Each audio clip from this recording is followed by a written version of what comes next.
Thank you, Acting Deputy President. The lack of progress in meeting our Closing the Gap targets as a country is clearly a blemish on our nation.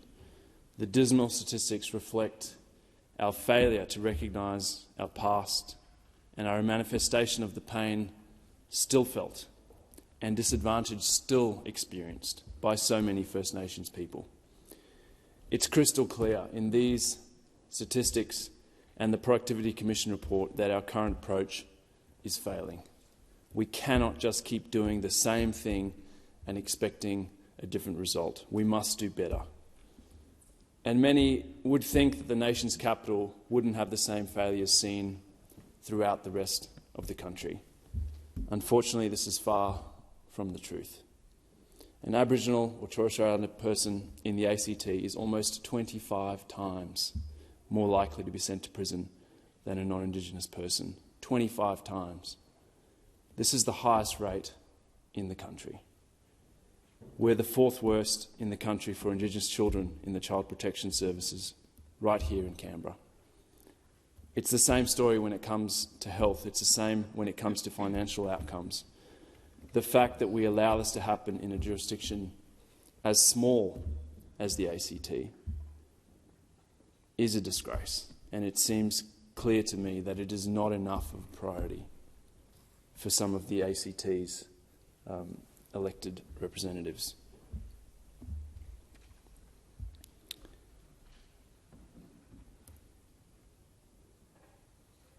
You have to look at the work of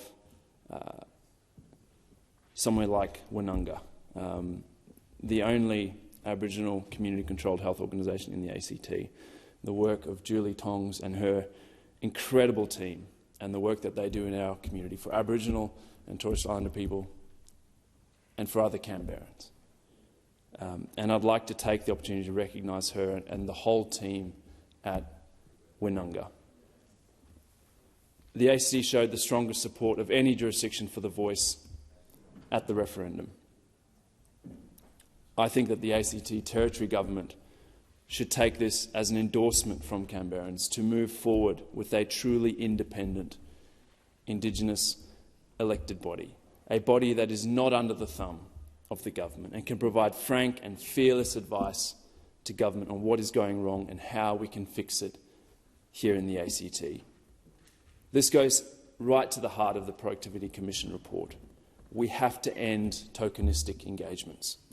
We have to start putting the power to solve these persistent problems into the hands of communities in a meaningful way.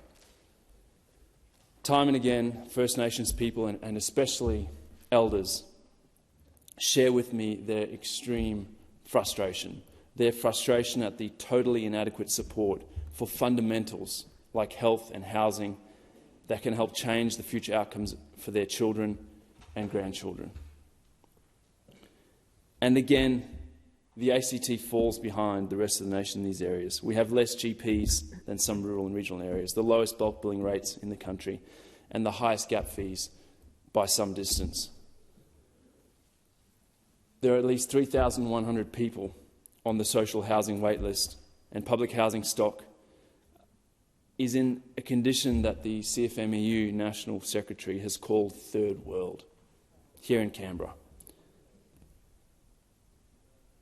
I believe the only way we will start to see the gap close is by solving these core issues of health and housing, and by putting the power and the responsibility of creating community-led solutions into the hands of Aboriginal and Torres Strait Islander people.